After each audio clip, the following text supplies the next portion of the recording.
Okay, I think we'll make a start because we've got a lot to get through, and I want to kind of make the most of as much time as we've got. If I can just quickly remind everyone to make sure that their microphones are muted. I think I've done it as mute on entry, but if I can just remind everyone to keep their microphones muted just for the minute, just so that we can concentrate the sound where it needs to be. Thank you.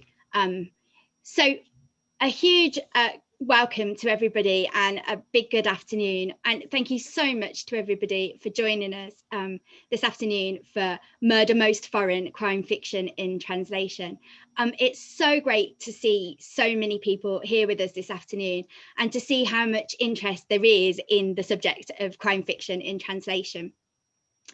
And for that reason, I'm so pleased to be able to welcome our two fantastic speakers, Peter Bush and Antonia Lloyd Jones, for what I hope will be this afternoon a really fascinating and enriching discussion, which I hope will open up more conversations to in the realm of reading in translation. I'd like today's session to be as interactive as possible. So if you do have any questions, then you're more than welcome to put them in the chat as we go along. But there will also be dedicated time towards the end of the session a little bit later on, where we'll do questions and answers, which you can we can either do by the chat, or we can do you can ask in person. But we'll keep our eye on the chat as we go along and see if we can cover anything while we're talking.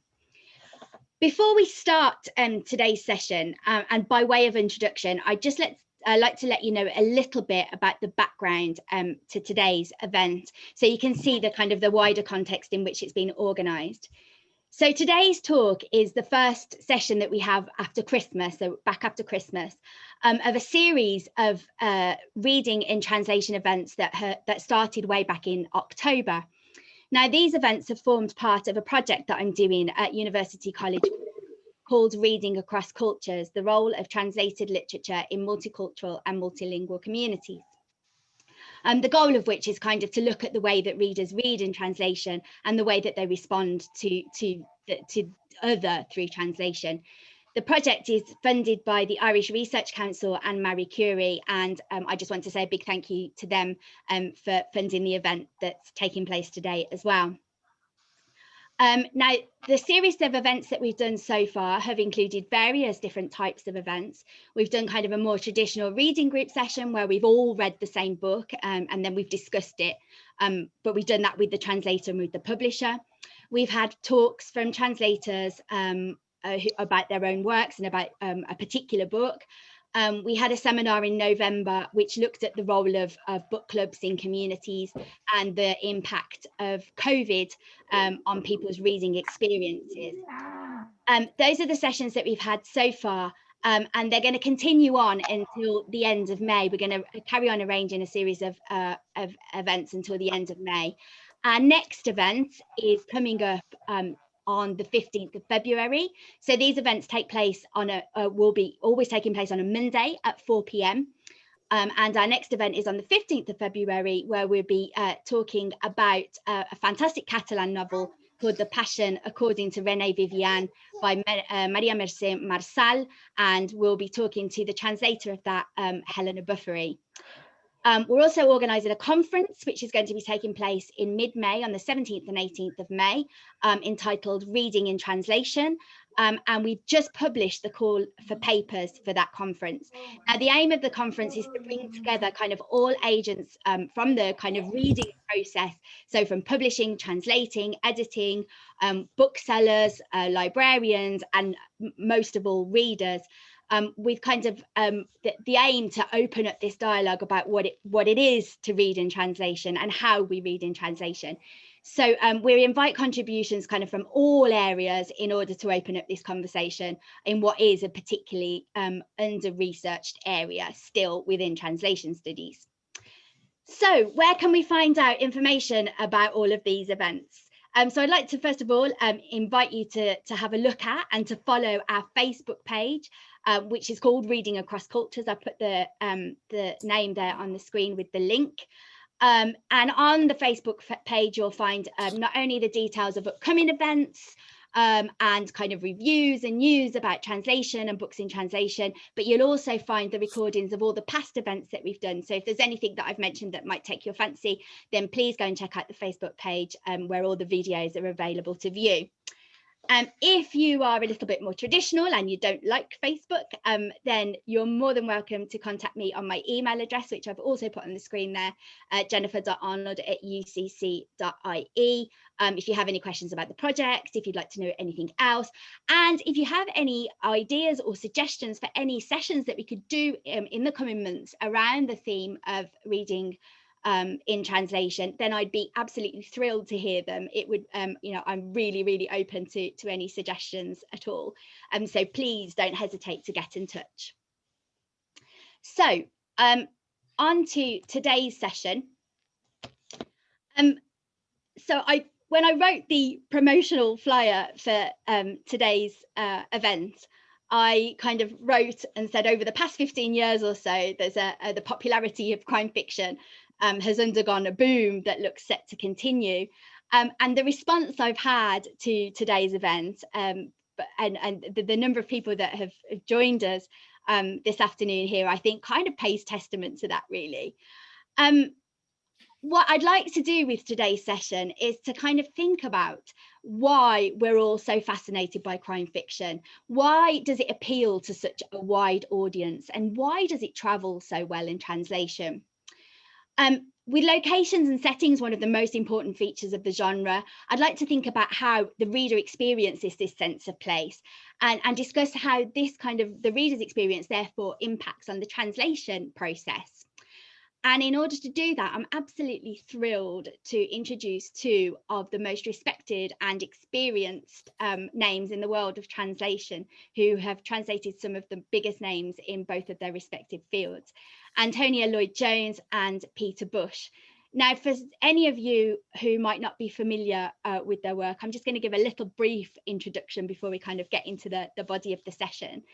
Antonia Lloyd-Jones is a Polish to English literary translator and the 2018 winner of the Transatlantic Award for the most outstanding promoter of Polish literature abroad. She's translated works by several of Poland's leading contemporary novelists and writers of reportage, including the Nobel Prize in Literature laureate Olga Tokarczuk, as well as crime fiction, poetry and children's books. Excuse my pronunciation. She also works as a mentor for emerging translators and has served as the co-chair of the UK Translators Association. Peter Bush is a literary translator who has translated works from Catalan, French and Spanish into English, including the work of Josep Pla, Joan Salas and Mercè Rodoreda.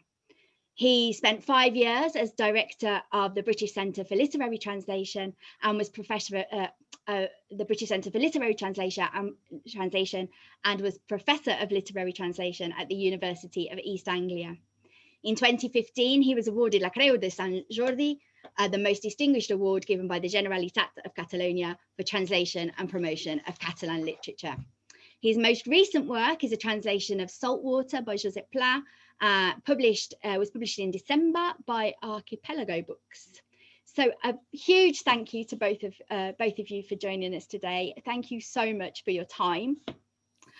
And to make a start, I guess for those people who might not be familiar with the authors that you've translated, I wonder if you could start maybe by giving us a brief introduction, I guess, to some of the crime fiction books that you've translated, and maybe a kind of quick brief overview of the different contexts that you've worked in.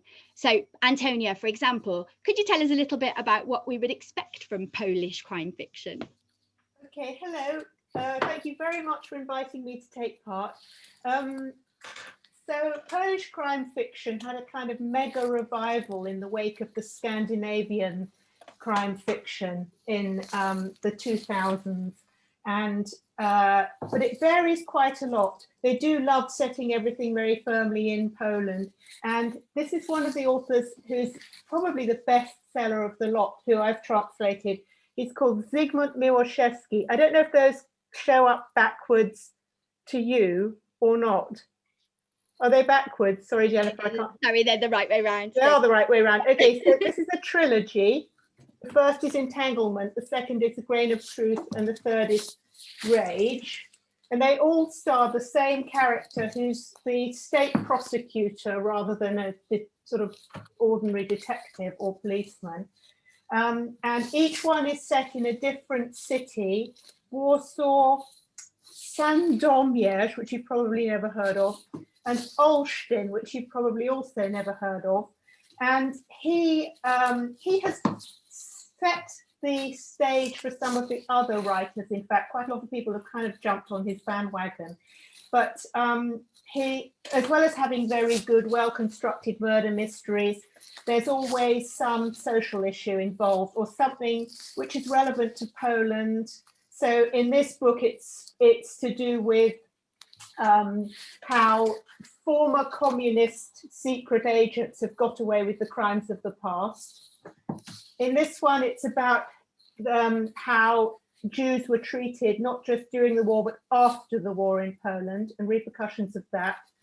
And in this one, it's about domestic abuse, something that has not really been fully discussed in Poland. So he's always got a thought-provoking social context. And then the other series that I've translated 2 so far, there are 4, and more on the way, the Marila Shimichkova, who is in fact 2 men, not a woman at all, but a male married couple who got married here because it's impossible to have a gay marriage in Poland.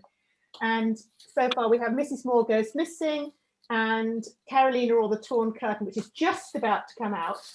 And there are 2 more already written in Polish, and these are retro crime novels set in Krakow, a totally different kettle of fish. So there's quite a range of Polish crime. And then I also translated something that often gets billed as a crime novel, though it's really more of a parody of a crime novel, which is Drive Your Plough Over the Bones of the Dead by Olga Tokarczuk, who, like many authors, when crime novels became very popular again in Poland, decided to use the genre for her own purposes. That's brilliant. Thank you very much. That's given us a great starting point to take the discussion on further. Now, Peter, yours is slightly different, isn't it? Because you've translated crime fiction from not just from one country, haven't you? Yeah, I'll start with Leonardo Padura, the Cuban writer. I've translated 6 novels by him, featuring a detective called Mario Conde, and I couldn't find a copy of the first one I did, which was back in 2005, called Havana Red. But there is a kind of quartet: Havana Red, Havana Blue. You see that? Yep. Havana Gold, Havana Black, and then Havana Fever, and the final one I've done is also Mario Conde, Grab a Snake by the Tail. That's the last one that came out in 2019, and they're all set in Havana. Mario Conde is a literary detective. In other words, he wants to be a writer, really. He's a manqué writer. So and each of the novels explores, for one, Havana Fever, for instance, explores a missing, what happened to a bolero dancer in the 1950s, and the kind of American mafia in Havana during the Batista regime. And Grab a Snake by the Tail is the focus there is on the kind of disintegration of what was the Chinese community in Havana, which was very large. But all of the novels have something in common, which is that the center of it is Mario Conde, his love life, and his friends. He has this group of friends, and they were people. They're men who were kind of launched into life, a different kind of life, by the Cuban Revolution, and then they become disillusioned with the revolution. And several of the novels are set in the 1980s. And it's really about the disillusion with the Cuban involvement in Angola. There's a character called called Skinny Carlos, who's in a wheelchair because he was kind of blown up in the Angolan War. So it's a kind of bittersweet, critical view of Cuba and the Cuban Revolution.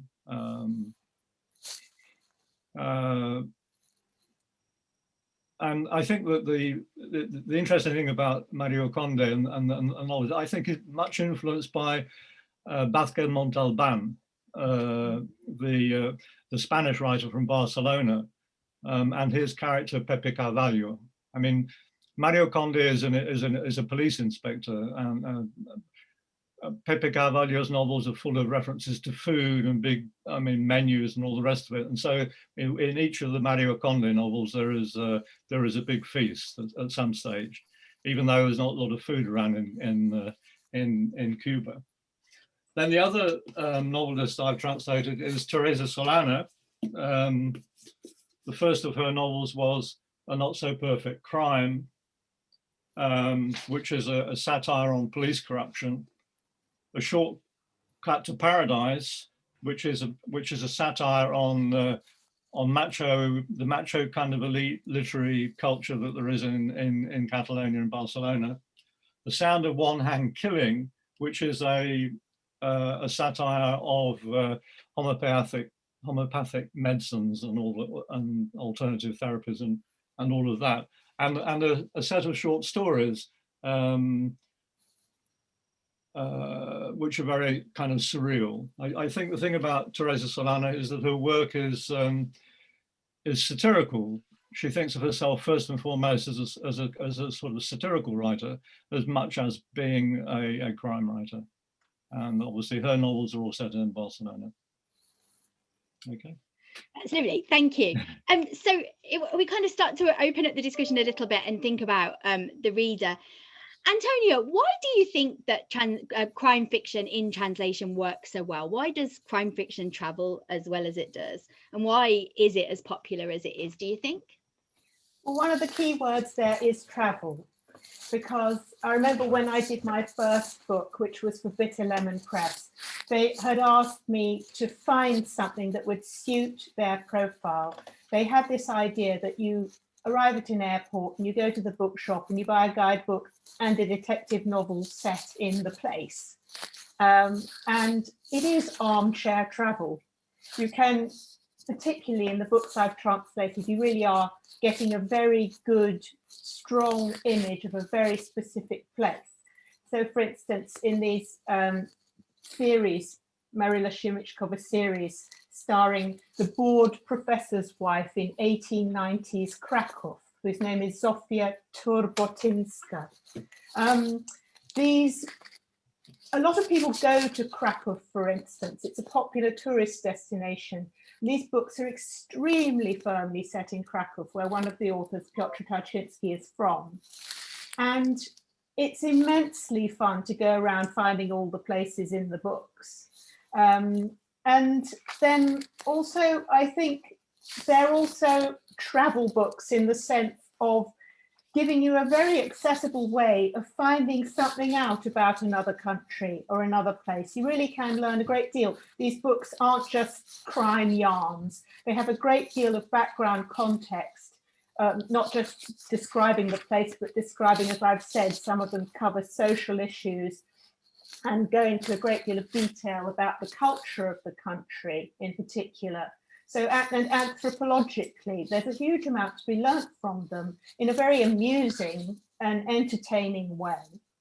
And then they often buck the trend, I think. So for instance, in this one, you have this heroine who's the most unlikely crime solver of all. She's this busybody woman who's married to a professor of anatomy, and he's rather a dull fellow, and she has outwardly a rather unexciting life, and she's trying to pep it up. She tries writing poetry but gets sneered at by the editors, and then she tries charitable exploits and never feels she can quite compete with all the baronesses and countesses who are collecting money for scrofulous children and the like. And then she sort of accidentally falls into solving crimes and turns out to be extremely good at it, partly because of her gossip gossiping skills and her ability, and the fact that she knows all the wives of all the officials in the city. So you get a whole picture through this character of the whole society of the time in what actually wasn't Poland. It was Austria-Hungary at the time. Poland didn't exist. So you get all sorts of very interesting background about the history of the place and the culture of the place. There's just so many layers of content here. And I think that's what appeals to people. Strong characters, strong settings, something new and different, and not just kind of boring old policemen with a drink problem, such as are featured on television endlessly. And actually, I think having both you and Peter, I think that the kind of the breadth of different characters and that you've translated that feature in the novels that you've translated is brilliant, because we do have some really different approaches to crime fiction, which is really good. Peter, what do you think? Why do you think they travel so well? Well, I think, yes, it's kind of armchair travel. I think it's interesting finding out about different societies, their history and so on, culture. I mean, take Teresa Solana's A Not So Perfect Crime and her series here. The heroes are kind of amateur detectives. They're not really proper detectives. I have an office that doesn't really kind of exist. It has a secretary. They don't, well, they have the perfume and the handkerchiefs of a secretary, but no actual secretary. And Edouard, he's based in one area of Barcelona, which is called Gracia, which has a kind of radical anarchist artisan tradition. And Borja, his brother, he prefers to move on what I translate as the upper north side of Barcelona, where the rich families live in Sarrià and Sant Gervasi. And so through their interests, you explore two different kind of areas of Barcelona, two sets of different kind of class relationships, and the way they and the way they intersect. And I feel that you know, the interesting crime fiction, it kind of goes back to writers in the 19th century like Zola and Balzac. Particularly Balzac, because you know that you develop through both Teresa's series and Padura's series an interest in the families and the relationships of the characters, who have all been kind of involved in kind of key moments in their cities and countries' history, and it's really kind of, I mean, I take for instance Havana Fever.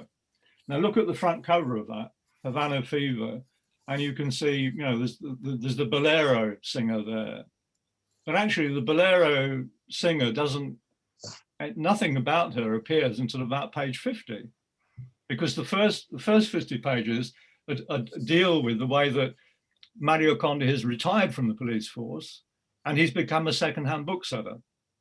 And in Havana, there is a square where booksellers go to sell basically secondhand books.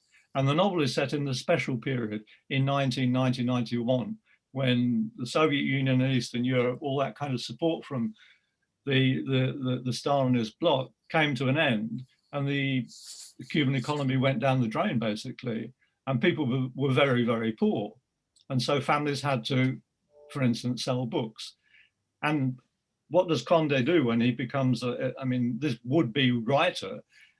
What does he become when he becomes somebody who goes around looking at collections of books that people are wanting to sell so that they can put some beans on the table to eat? And so the first 50 pages is about how he goes into a household and explores a kind of library, a fantastic library in a dilapidated palace that's occupied by basically the people who used to run this household on behalf of the rich people who fled from Havana after the revolution. So you get all of that before you actually get to what is the subject, supposedly subject of the novel, which is the bolero singer, who turns up in a book that he takes away from this library when he's leaving, which is a book of recipes, and what he finds there a page from a newspaper that is about the disappearance of this famous bolero singer. So I think that, you know, I mean, they're not police, you know, they're not whodunits.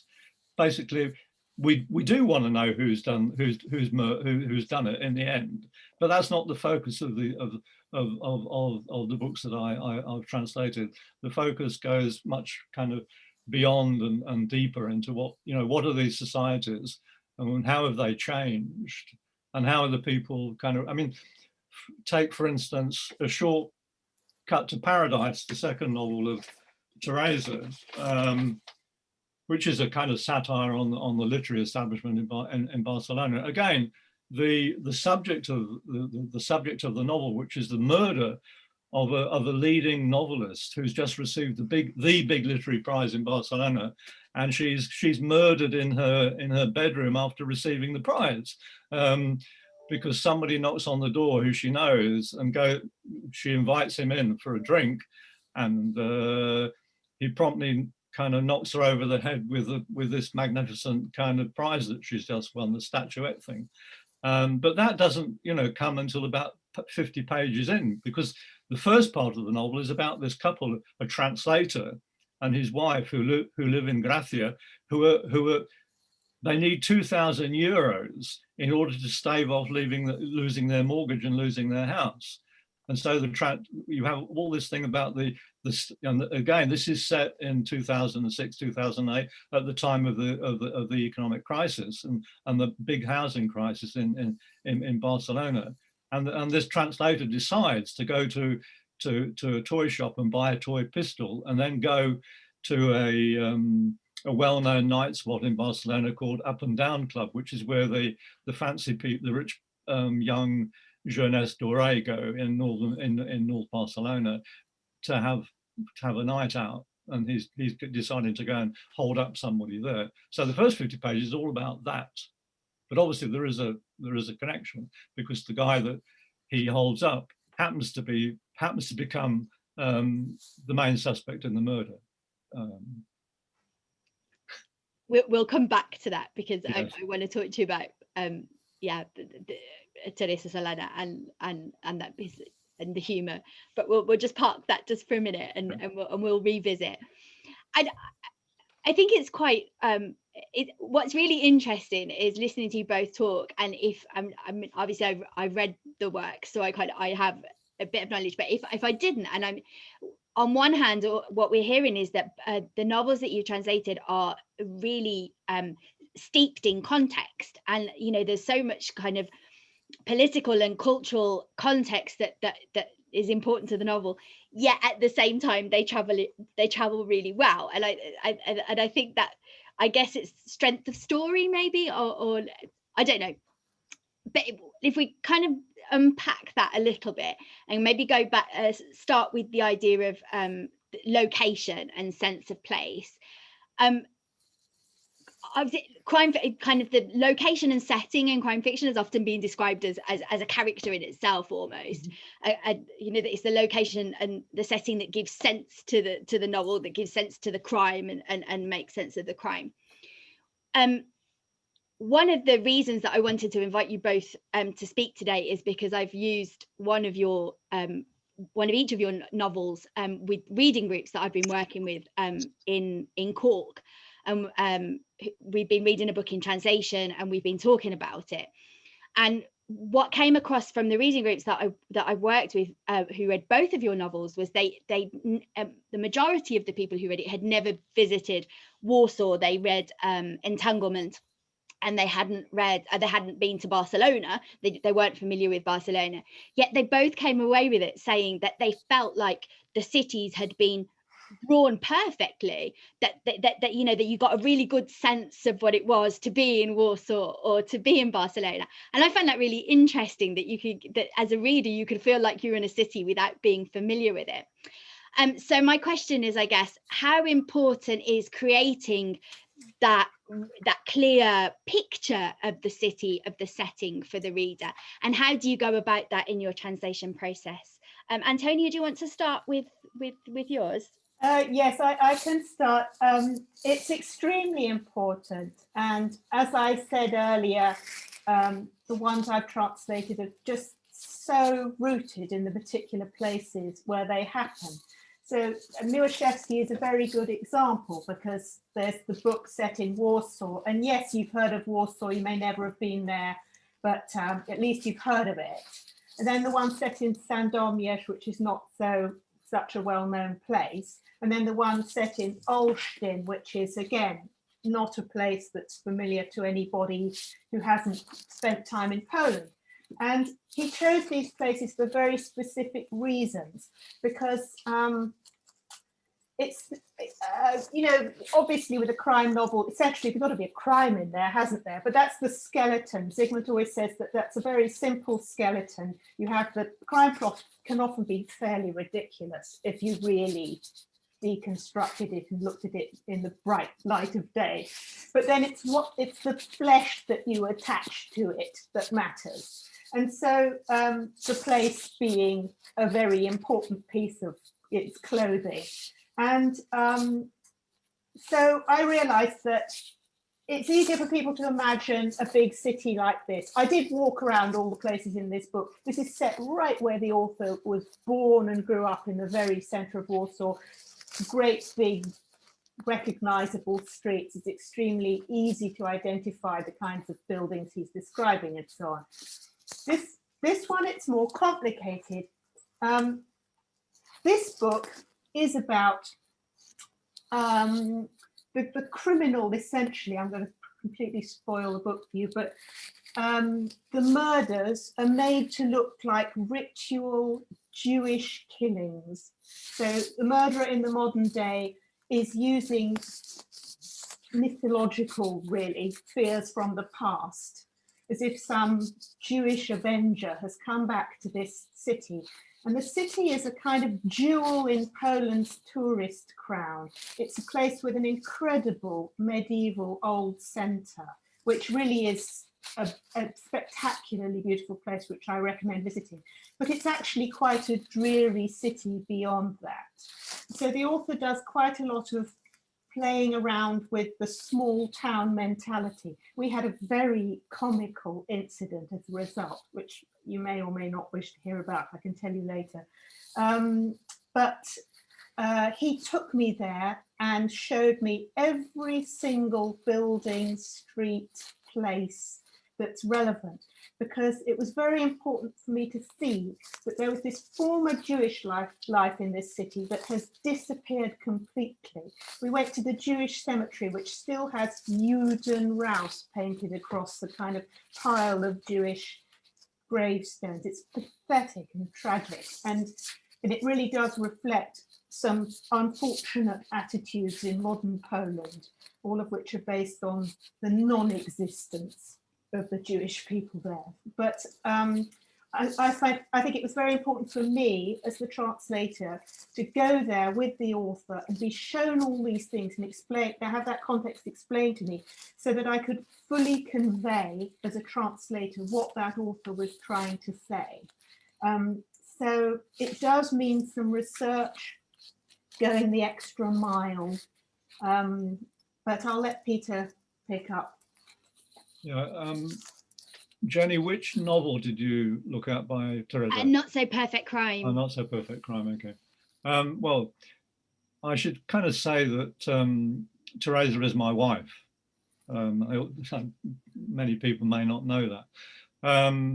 And we lived in Barcelona. We went to live in Barcelona in 2003 because we were going to have a baby. And before that, I lived in Norwich and she lived in Tarazona, because she was director of the National Translation Centre there. And we decided that we needed to live together with our baby in Barcelona, not in Norwich.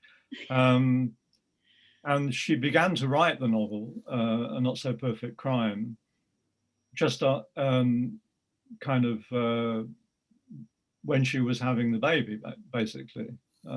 She'd not written a crime novel before.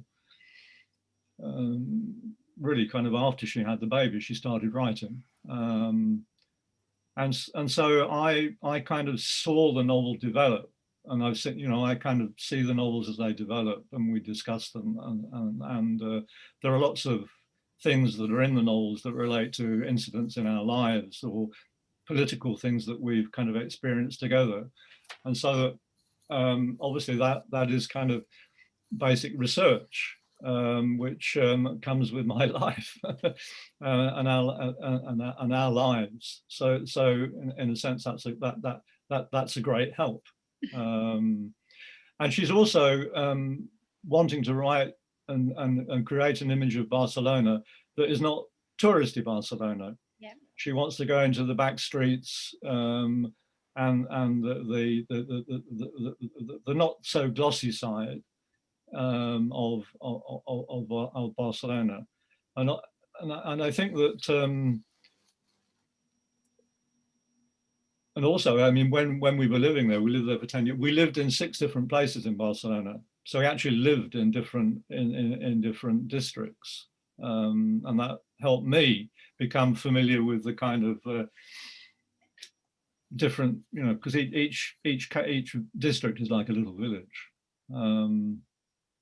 And I think, yes, they do give us kind of strong sense of Barcelona, but it's not to say that the kind of the tourist thing is not there. I mean, obviously the tourist thing is part of Barcelona, but Las Ramblas, for instance, you know, everybody knows about Las Ramblas in Barcelona, where people go for a walk. I mean, that features in one of the novels, but it features in a comic way, because I mean, there are all the tourists there, and you have these people who are standing there and doing acts or pretending to be statues, and Eduard and Borja have got no money, so, and they need to get home because they've just given all their money to a detective who they've been consulting, and he's left them skint. So Borja disappears for a few minutes, and then he goes down to La Rambla with his plate, and he pretends to be one of these statues, and gets enough money for them to get a taxi to get home. So it's a kind of wry, amusing look at the kind of tourist side of Barcelona. In terms of Havana, I think that Padura gives a very strong sense of what the city is like, and its kind of disintegration over the last years. And I kind of went to Cuba 4 or 5 times in the 1990s, because I kind of made a Channel 4 documentary on the film director Thomas Gutierrez Allaire. So I went there and to research it, and then I went there to make the documentary. And it was at the time when he was directing a film that people may have seen called Strawberry and Chocolate, which was a film about the repression of gays in Cuba, and that links up with the first novel by the Havana Red by Padura, which is about the murder of a transvestite, which kind of is connected to Virgilio Piñera, who was a playwright and gay, who suffered censorship and all kinds of things under Castro. So I was able to visit kind of different parts of Havana, and then I went back because I did an anthology called Voice of the Turtle of Cuban writers in Cuba and outside of Cuba. And for instance, I got to know somebody who worked at Tropicana, the nightclub. He was a choreographer, and he lived in Regla, which is the heart of the Afro-Cuban community in Havana. And so he was, you know, a Freemason, a Catholic, and a believer in Santeria. So it's a kind of typical, you know, kind of conjunction, syncretic believer. And so as a result of that, I was able to go to a kind of a session with a Babalao, a Santero, and see somebody go into a trance. And I kind of And I met up with people who were kind of hostile to the regime, a photographer and a school teacher who'd been sacked. So I saw some of the kind of grimy side of Havana and of the revolution, and went into some kind of kind of areas that were certainly well off, not the thing that normal tourists would kind of come across. And I think that helped to translate, helped me to translate Padura, because, I'd been a supporter of the revolution back in the 1960s. Having that kind of personal contact with people, and also seeing that the kind of dilapidation of buildings, and also the dilapidation of people's lives, that the kind of the reality behind all of the kind of revolutionary slogans and so on, which is, that's all there in Padura. He's looking at different aspects of kind of how the degeneration of the revolution impacted on daily lives of swathes of people. Yeah, I guess it goes beyond just setting, doesn't it? It's not just we're not talking just about a geographical setting. We're talking about a not at all. Historical or social setting that forms that backdrop, aren't we? Yeah, I mean, I think neither writer, Barcelona and Havana are big tourist places, but neither writer wants to kind of go along with the tourist image. But I don't know with Antonia's novels, but I think an important part of grasping grasping the reader is actually the language of the novels.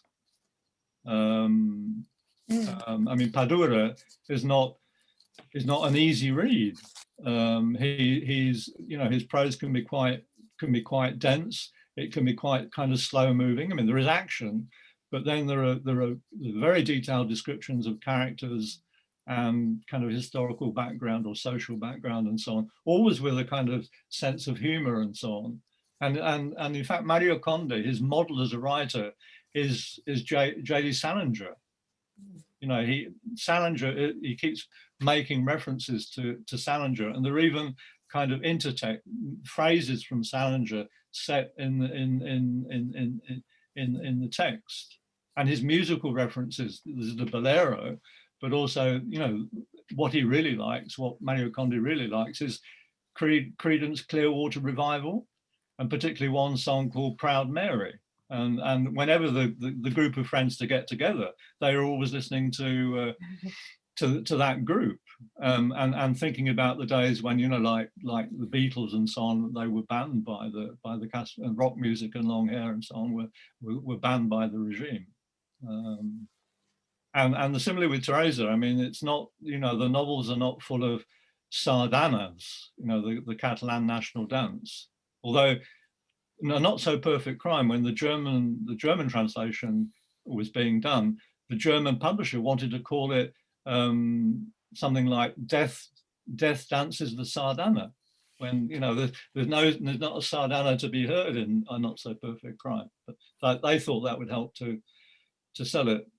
On the issue, another issue of the bars. I don't know about the Polish situation, but bars, cocktail bars, and all that, very important, both in Havana, well, not in Havana, but in Barcelona. And the German publishers actually had put a page at the back of the novel with all the bars and restaurants and stuff that are in the novel. And Teresa had one or two kind of days with tourists, German tourists and so on, showing them to the places that are mentioned in the novel. Yeah, I've had a similar experience that Jacek Daniel and Piotr Tarczyński, the couple who appear as Maryla Szymczkova, as the author of these books, they one time organized a tour in Krakow where they took a group of readers around from place to place in the book, and they read tiny little extracts ending on cliffhangers, and the extracts were relevant to wherever we were. Unfortunately, it was raining quite a lot, but the idea was that people would have to go and buy the book to find out what happened next. But it was a great way of promoting the books. And I agree with what Peter was saying. This is relevant to what we were saying earlier also, that part of the appeal of these books is that they are more than just crime books. They're a bit more ambitious than some average crime readers' expectations might lead us to believe. So that they definitely give you a lot more than just a crime story, and are a bit more demanding of their reader. And for instance, these books set in Krakow are tremendously deeply researched, and the authors have used contemporary newspapers and books and references, and quite often quote from them, which is fiendishly hard to translate. I have a lot of trouble with that. So linguistically, as Peter was saying, they're different and interesting. They're well-written books. And it's also that these in particular are packed with real people. There's quite a lot of genuine characters and genuine events that the stories are built around. Yeah. So that the made up bits are slotted into a real historical context. And in these books, the author does a similar thing by starting each chapter with the day's news. And it's the real news of the day on which that chapter is set, with the weather and who won the football and things like that. And then Peter was just talking about songs. And this author has a lovely trick that he plays on his readers, Zygmunt Miłoszewski, which is that he can make you as the reader feel that you know this context and you know this reality, because suddenly one of the characters in the book will be driving along in his car and be listening to the radio, and a song will come up that every single Polish reader will recognize and know, and they feel, oh yes, this is my life, this is something I recognize, this is my world, and then some horrible murder will happen. So just when you're feeling that you know where you are, you're thrown off balance by some frightful incident. And that was tricky as a translator, because of course, the English language reader will not know those Polish songs. So in those cases, with the author's help, I changed them for more universally familiar cultural references. They're not just songs, they're things like films, books that the characters are reading, just that make the reader feel they're cozy in the context, only to unsettle them. So there's a huge amount of research involved, and there's a great deal also, particularly in the historical contexts, for the reader to follow up on. If you want to know more, you can find out more about these real characters and incidents and places. That's my question, I guess. For that, I mean, they are quite. If I go back to the comments, kind of that my reading groups, kind of particularly of entanglement, which they found really challenging. That the reading groups found entanglement particularly challenging. Because they found the names challenging. They found that lots of different names, lots of characters. They loved those little chapter introductions, which kind of contextualized it, because they managed to see that in their own kind of within their own frame of reference as well. So they could use that, and they loved that. But I guess, but they did find it challenging, and I wondered. There were so many references, there were so many cultural references in all of the novels actually that I've read for both you and Peter, that that you kind of get the feeling that there must have been some kind of mediation going on. So although there were lots of cultural references, you kind of get the feeling there was probably a lot more. So dealing with how much, as a translator, how much mediation do you feel that you have to do, kind of leaving enough context but making it accessible, I guess, for an English language reader? Do you want me to answer that? Yeah, if you want to carry on. Okay, so this book in particular had some difficulties because it's set in 1893 in Krakow. And of course, in those days, there would have been a separate Jewish society there.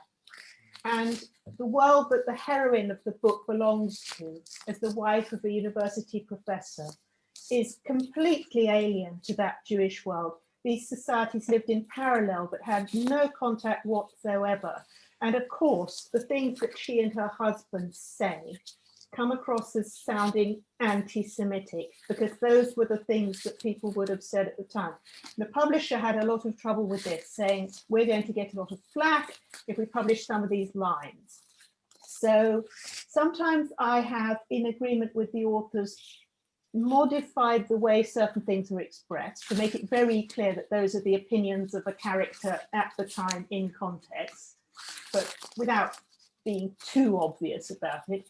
But then what we did with this book was we added an introduction to explain that historical context, and just to give a bit of background to help the reader to be in the right place from the start, so they wouldn't feel offended in any way or misunderstand something. So you do sometimes have to just be a little bit careful about modern perceptions. It's one of the authors was saying the other day, we did a book event, and he said that we watch films where everybody's dressed up in historical clothing, but we forget, and we get all the details right of all the teacups or whatever, but we forget that, of course, the perceptions, the mentality, the attitudes were completely different, and that's often left out in modern renditions of the historical past. But of course it needs to be correct, but also you do have to be a little bit careful about how such attitudes are perceived in a different country. And then we have now done a bit more explanation by adding a dramatis personae, which tells you who's a real character and who isn't. And the next books, if they happen in English, are going to have maps, which is something we'd asked for before, but now the publisher has capitulated, decided that that would be rather a good idea. So yes, you do need to explain some things. Names you mentioned. This is a big problem with Polish, because people simply cannot, but people look at a Polish name and go dyslexic. And it's kind of understandable, because I can never remember all sorts of other foreign names myself, so I can't get too upset about it. So that is why the heroine of this book, who in Polish is called Zofia Szczupaczyńska, which is totally unpronounceable even if you are Polish, and means a pike, and it's kind of deliberately funny sounding name. I had to invent a name for her, which is Turbotynska, because a pike isn't just any old fish, it's a fish with a big sharp teeth. It's a nasty brute of a fish. So a turbot is a rather harmless flat fish, but at the same time it's got turbo. So the authors accepted my change of name for her. And I do sometimes ask them if I can change names. They're not very happy about it. There was a character in a recent one who's called Erichleb, which sounds quite ridiculous to a Polish ear, but it doesn't sound like anything to an English language ear. So I asked if he could be called Etzler in Polish, which in English looks like eclair. So he looks like a sort of sticky cake, his name, which it's meant to be funny. So as a translator, sometimes you've got to be inventive about that sort of thing. You're very often cornered and there's nothing you can do. But mostly my authors are quite receptive when I say, really, we have to change this, because it's just not going to mean anything to anyone English speaking. We've just got a question in the chat which just follows on from what you were saying.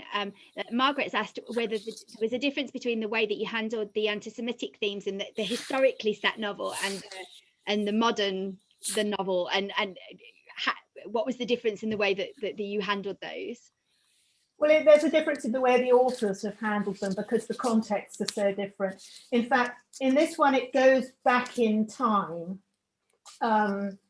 The author had a lot of trouble actually with this book in Poland, because he was pointing out how the Poles don't exactly have a clean copybook when it comes to the crimes of the Nazi era in Poland.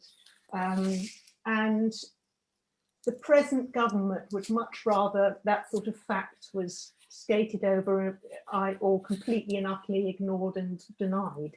So he had some problems with this book when it came out in Poland, much more than, we haven't really had any repercussions in English. But things have actually changed in the English-speaking world since from the time when this came out to the time when this one came out. People have got more sensitive, and publishers have got more worried about the reactions that they might get. But I simply translate what's there. I try to anticipate potential sensitivities, and then I'll work with the editor and the authors to smooth anything out. Right. I think with Teresa's novels, there's a kind of constant theme that's very difficult to translate, which is, I mean, she writes in Catalan, and she's writing in a Catalan that is trying to reflect Catalan as it is spoken in the street, as well as literary Catalan. And in doing that, she finds herself, along with a number of writers, she's writing against a tradition that says that Catalan writing must be exemplary. It must be grammatical. It must be proper Catalan, which is a very elitist view of Catalan literature. And it, so that, you know, obviously it's a bilingual city, and there is interference, as they say, with Spanish and Catalan that many people, I mean, and also it comes after the dictatorship, in which, you know, Catalan for 40 years really was banned essentially as a public language. It couldn't be used in schools and universities. A few things were published, but not very many. And you know, you could be held up by the police if they heard you speaking Catalan in the street. So what does that mean? It means you have like three or four generations of Catalans who had no schooling in Catalan. They spoke Catalan at home, but they were kind of not literate in their own language. I mean, Teresa's parents, I mean, her mother read the novels, but she really struggled to read the novels because she'd been schooled in Spanish in the 1940s and early 50s. So, you know, that's something that you know, is an important element when you think about Catalan literature. And on the other side, there is this elite, the rich elite, you know, who kind of had private tutors in Catalan for their kids, and who wanted none of this new Catalan mixed up with Spanish to be reflected in literature. You know, and so how does one, you know, and people in prisons, you know, people go to jail in Teresa's novels, and the people in the jails don't speak proper Catalan. You know, how does a translator reflect that? Well, you can use kind of non-standard forms of English, which is fine. But even if you use non-standard forms of English, there's no way that you can communicate what that means to a Catalan reader, because, you know, English speakers don't have that sense of their language being oppressed. Quite the opposite. So that's a kind of an important issue, I think, in translating from Catalan. Do you add a forward or explain that in some way? Do you try to tell the reader about it? I hadn't thought of it. I mean, on the whole, I think Bitter Lemon don't like the idea of forwards or after notes and stuff. And I mean, I write about it in other contexts, and I have written about it in other introductions to other translations, but not to Teresa's novels. And then in terms of Cuban Spanish, obviously in Cuban Spanish there is an element of Afro-Cuban within Cuban Spanish, and I sometimes kind of carry that into the translation by using the odd Afro-Cuban word where it crops up. But there were issues with this book, grab a snake by the tail. Since it's set in the kind of the Chinese community, and it's really part of what the Padura is trying to do is to head on deal with stereotypes about what it means to be un chino, what it means to be Chinese. And Mario Conde shares these. I mean, he has some of these stereotypes in his head, and he knows that they're stereotypes, but nonetheless he has them. So he's having all these experiences. He's exploring this, investigating this murder in the Chinese community, and at each step, he's kind of coming face to face with his own kind of stereotypes and prejudices and challenging it. But at the same time, the Chinese character, the Cuban Chinese, speak in a Cuban Spanish that is inflected by their Chinese language, and I had to translate that. And then when you translate that, you have to kind of be careful that you're not creating a kind of caricatural English Chinese, which also exists, Fu Manchu, all of the Sax Rohmer's novels and all of that. But of course, the difficulty is, how to do that successfully, and also not only how to do it successfully. If I've done it successfully, I don't know, but reviewers will automatically assume that what you're doing is stereotyping, and there have been one or two reviews that have said, "Oh, this novel is a racist novel." Well, it's not. It's not a racist novel. It's a novel that's trying to kind of deal with the complexities of those experiences as seen through the mind of a Cuban ex-Cuban policeman, who's trying to I mean, he's embedded with, he's full of love for the Chinese community. He has many friends who are Cuban Chinese, and he's kind of confronting these problems in his own consciousness. That doesn't mean that he's being racist. He's trying to kind of, it's something that it's a struggle within himself. Somebody's just asked in the chat how they'd be interested to see how did you handle that? What was your strategy to deal with that? Well, I mean, Antonia has just said, well, you kind of translate what's there, and what you have to do is to and it kind of relates to another issue, really. I mean, in the sense that Conde is quite macho in his attitude to women, which reflects the machismo in Cuban society, and yet he's not crudely macho, but I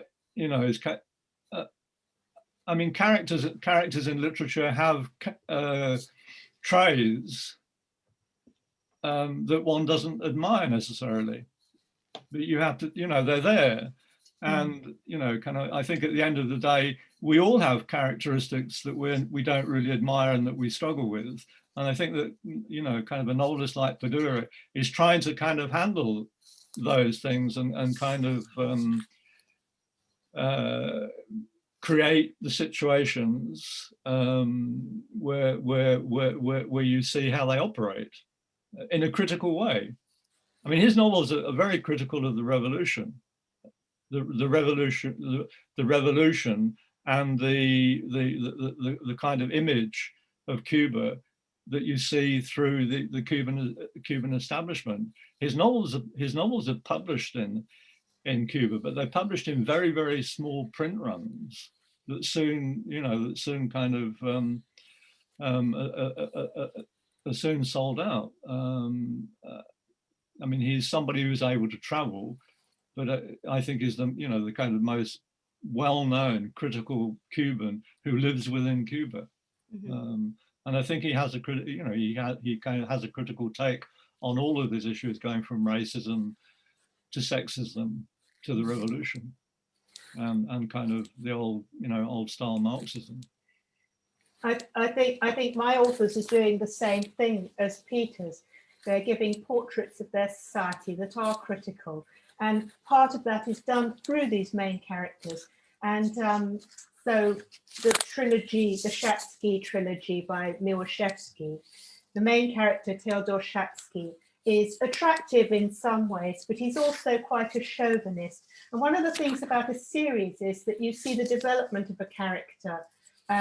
So he becomes less chauvinist as various women in his life, including his daughter, really tick him off and take him down a peg, and things happen to him that kind of help him to develop as a human being. And it's very true also of Mrs. Turbotinska, the professor's wife, who starts off in the first book as a fairly unpleasant, prejudiced person. She's absolutely convinced, as people would have been in her day, that a woman's place is in the home, that women certainly have no business being educated, and that they should be doing what their husbands, seeing to their husbands' needs, and they have a very set place in society as far as she's concerned. And she's very shocked by a woman who's encouraging girls' education and it's full of all sorts of progressive ideas. But as the series progresses, various things happen to her, and she gets all these sharp corners knocked off her, and she becomes a much more thoughtful, liberal person. And of course, there's an element of having a go at certain set attitudes in modern Polish society built into these historical stories. And it all makes it more interesting. And one of the authors was saying the other day that what detective character is all that pleasant? He was pointing out that even Hercule Poirot is often described as a sort of funny little man and rather annoying and very finicky and irritating in various ways. They're not supposed to be lovable aunts and uncles. And that's really interesting, because that was going to kind of preempted my next question. Was about the main characters and about the fact that they're the guides. They guide the reader. They guide the reader through the story. They guide the reader through the context. They guide the reader through the location. Yeah, actually, none of them are particularly likable, and at times, yes, and the reading group who read Entanglement found Shatsky incredibly unpleasant. His attitudes towards women, but were they took particular offence at that. But he always gets taken down a peg. He always wears these very sharp suits, and it's described all his beautiful clothes, but he always gets guncle down him or gets covered in something sticky. He's never allowed to be this slick man he wants to be. So we laugh at him too. I think I liked him more in the second novel than I did in the first novel. I think that the first novel, I found it his the kind of the way that he reacted to women was, I think, a lot of people found very difficult to take. Somebody said, let's not even talk about Raymond Chandler.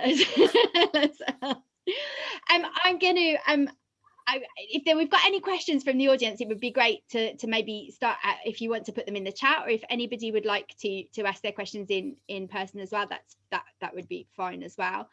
Either maybe put your hand up in the chat, or just turn your microphone on and give me a shout, and I'll find you. There's quite a lot of people to find. But while we're just ask a question, Jen. Oh yes, please do. That's okay. Yes. Yeah, this was a question that came up when both Peter and Antonia were talking about dealing with some of the sensitive and taboo topics in both of the in the range of writers they're dealing with.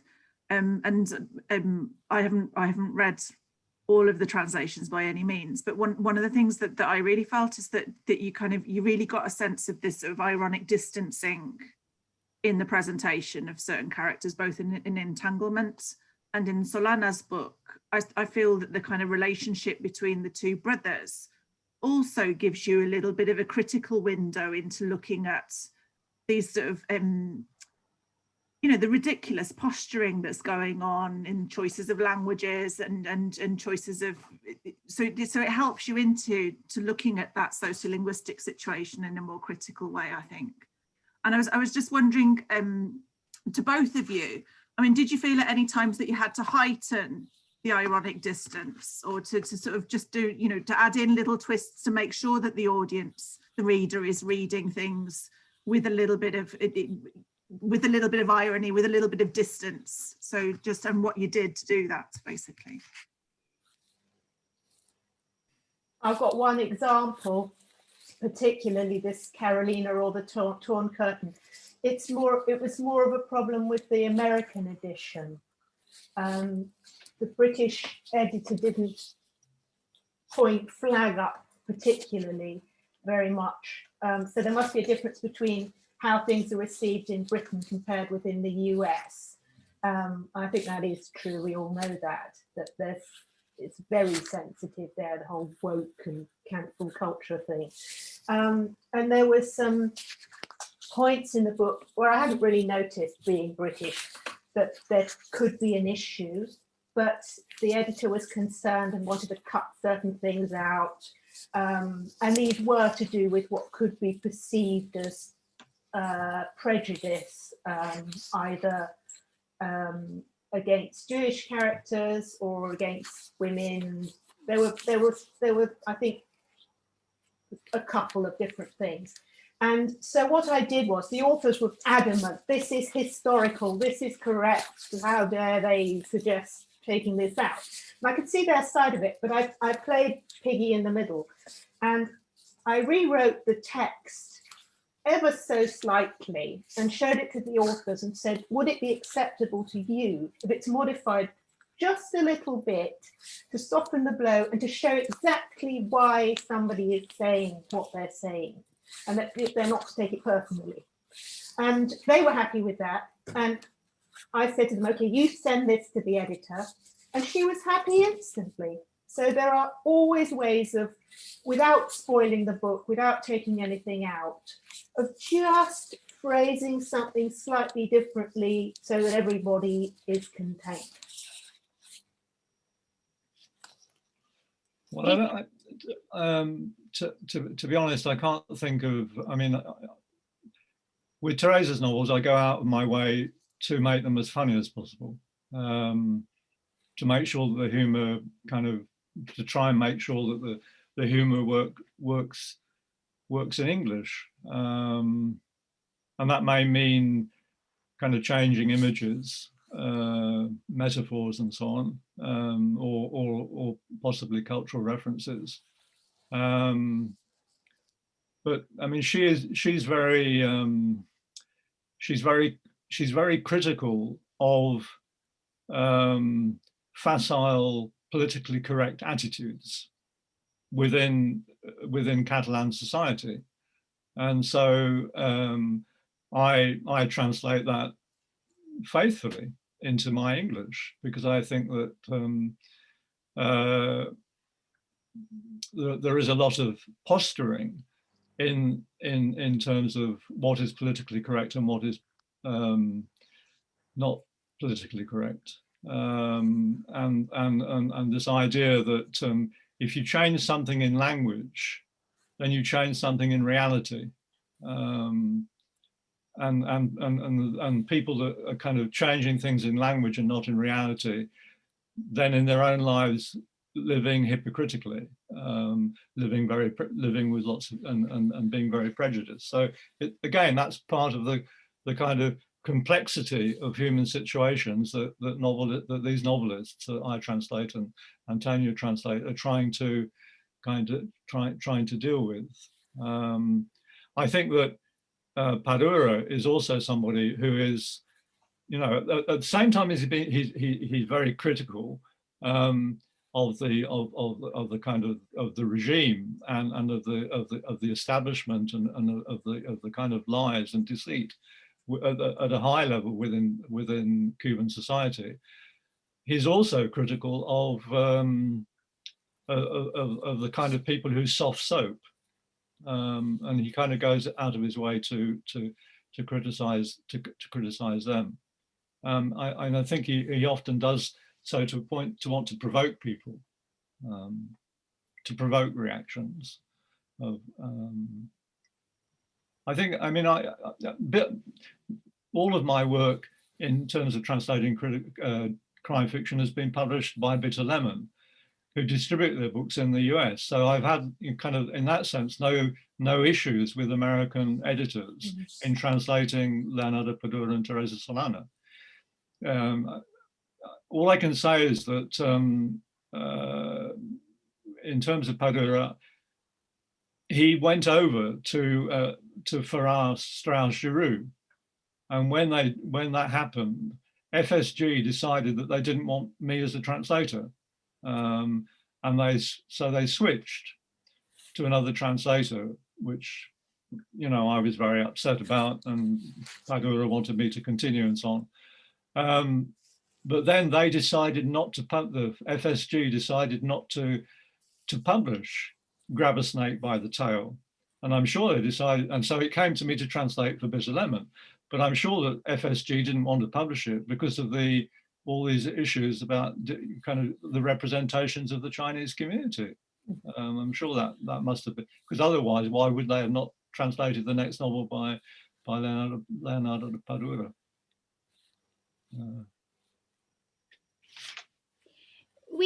There was a question in the chat actually about pitching a translation to a publisher, and it was actually answered by somebody else. But actually, it made me think: is there a difference between if you're translating a crime novel for a press that specializes in crime fiction? Is there a difference in the kind of in the approach to it, or possibly in the way that it's marketed? Is it marketed differently, or? I don't think so, except that there are some dedicated crime festivals. It's, in my experience, seems to be harder to get reviews in the mainstream press, though the Shimichkova books have had that. And there are some particularly useful blogs for marketing crime novels. There's a kind of whole underbelly of blog writing about crime. And you do, I mean, the publishers will know this better than I do, but you need to tap into a particular readership, and it's the areas where that readership seeks out new books. Yeah, I think that Teresa, when she wrote her first novel, didn't write it thinking that it was a crime novel. She thought of it as being a satirical novel. And when she, you know, I said, take it to Carmen Balcel's agency and see what they think. And they read it and they immediately wanted to take her on as an author, which was great. And they got a publisher for her, Edición 62, and then Pilar Beltrán, her editor at Edición 62, immediately said, oh, well, this is a crime novel. And so she was marketed as a crime novel when she, and I think, as Antonia said, you know, crime novels have their own kind of promotion world and their own networks, which is fine and great. But it means that, you know, that there is also, perhaps not now as much as there was in 2008, this tendency to say that, oh, you know, crime novels are not, you know, not really literature, it's genre fiction, this whole thing about genre fiction. And you know, I think that's very damaging, is very damaging. I mean, Teresa would say that, you know, authors that have influenced her are, you know, obviously she read Agatha Christie and Sherlock Holmes and all the Raymond Chandler and Patricia Highsmith, but also, you know, kind of Tom Wolfe and other kind of English or American satirical writers have been as influential as the kind of crime fiction writers that she's read. So I think it's very interesting that you say that her books are satirical books, because one of the things we haven't talked about much is that these books are funny. Yeah. They're not just grisly murders, although they have grisly murders in them, and they're not just social comment, but they actually have a lot of good jokes in them and a lot of comedy. Absolutely. And pastiche also. The Shimichkova books have a kind of Poirot-style roundup in every final chapter, where the busybody Turbotinska collects all the potential culprits and kind of rounds on each one, telling them why it might have been them. So there's references to British culture. Actually, people keep telling me that the main character is like Hyacinth Bouquet, the bucket woman. And there is an element of her in there too. So satire is definitely also in Miłoszewski. Yeah, and film. I mean, I don't know if your reading group saw it, but you know, the final one of the final sequences in The Not So Imperfect Crime is like a kind of psycho Hitchcock thing. You know, when they're walking through that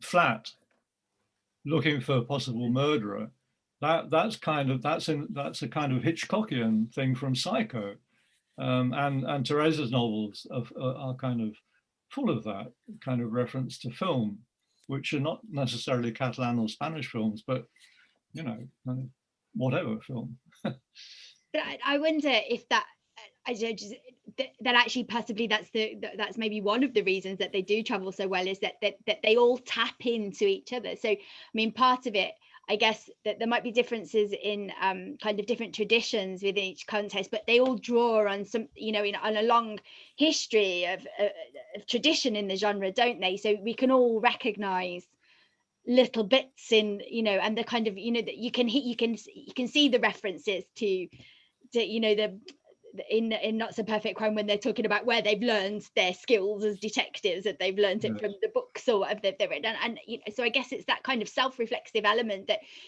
always brings you back to the fact that you're reading a book, and that it ties into something else that, you know, that maybe is possibly part of the appeal of the genre.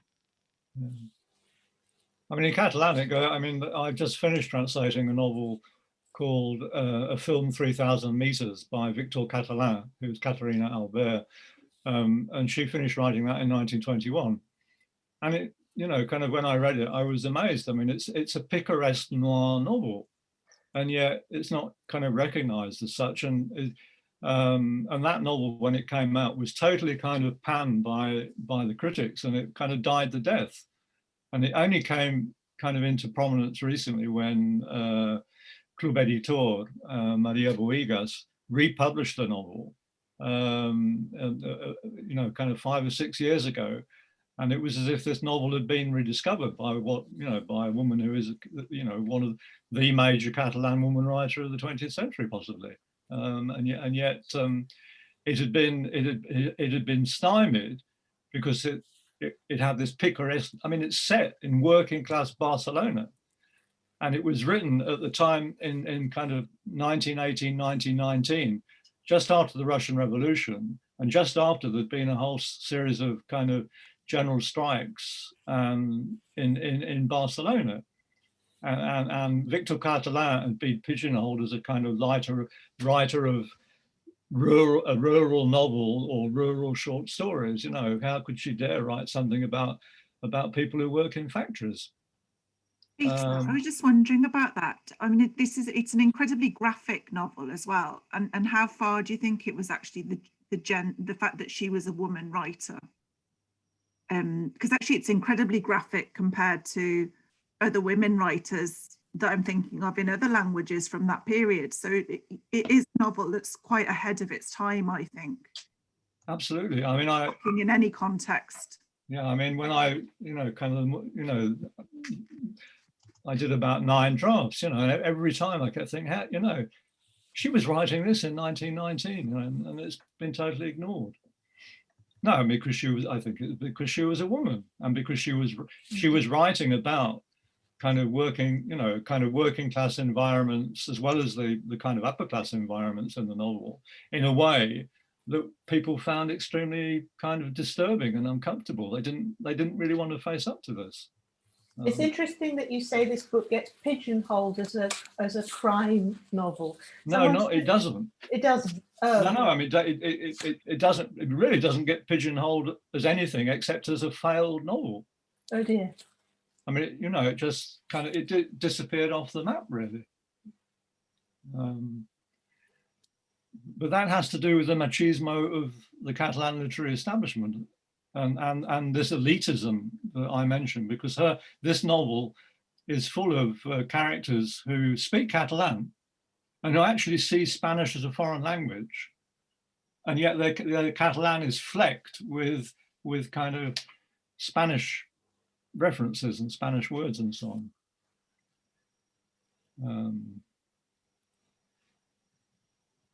But I mean, I suppose what I'm saying is that and also Josep Pla, another Catalan writer that I've translated, has got short stories that are noir, but they've never been recognised as noir.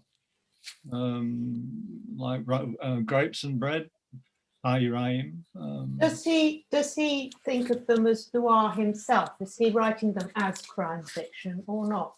And I'm just thinking about how someone's just said in the chat that the crime genre is kind of quite flexible and that a lot of it is pure literary fiction. And it makes me think about Olga Tokarczuk's Dragilpa Over the Bones of the Dead, which it's a literary novel, but an awful lot of people take this book to be purely and simply a crime novel. And here's an example of an author using the genre for their own purposes and having a great deal of fun with it. And I love, I have a sort of masochistic thing, which is I'll sometimes read Amazon reader reviews, which are written sort of late at night when you've had a few drinks or whatever. Yeah. And you can read them and feel very smug, and you can read them and feel frightfully insulted and annoyed. So they prompt emotion. But a lot of the responses to this book are, well, it's not much of a crime plot, is it? What a sin! I knew from page 5 who'd done it. Well, yes, everybody does who reads it, but that's not the point. She's simply twisting the genre to her own purpose. That's and right. I think there's a lot of kind of blurred edges to the whole idea of crime fiction and noir. Yeah. I'm really sorry to have to bring this to a close. I think we could we could carry on talking for about another half an hour, if not more. Thank you so much, Peter and Antonia, for your time today and for what has been a really fascinating discussion. A massive virtual applause, I'm sure, from everybody. Thank you. The recording for today's session will be up on the Facebook page either later today or tomorrow morning. Again, don't forget, everybody, that all the information about past sessions, the call for papers for the upcoming conference will also be up on the Facebook page. And we've also got our next session with Helena Buffrey, who'll be discussing the translation of the Catalan novel, The Passion According to René Vivian, on the 15th of February at 4 o'clock. So thank you so much, everybody, for giving up your time and attending this afternoon. I hope you've enjoyed it. Please feel free to get in touch if you want to carry on the discussion, and hopefully we'll see you all soon. So thank you so much. Thank you very much indeed. Thank you very much. You. And thanks, everybody.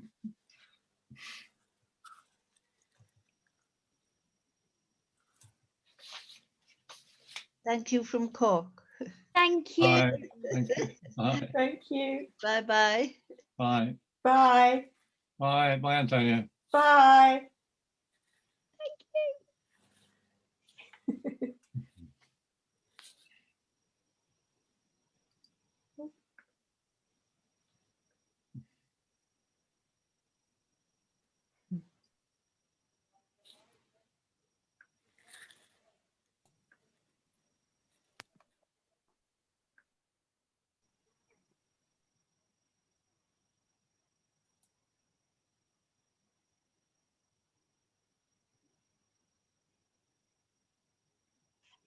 Hi, Mom.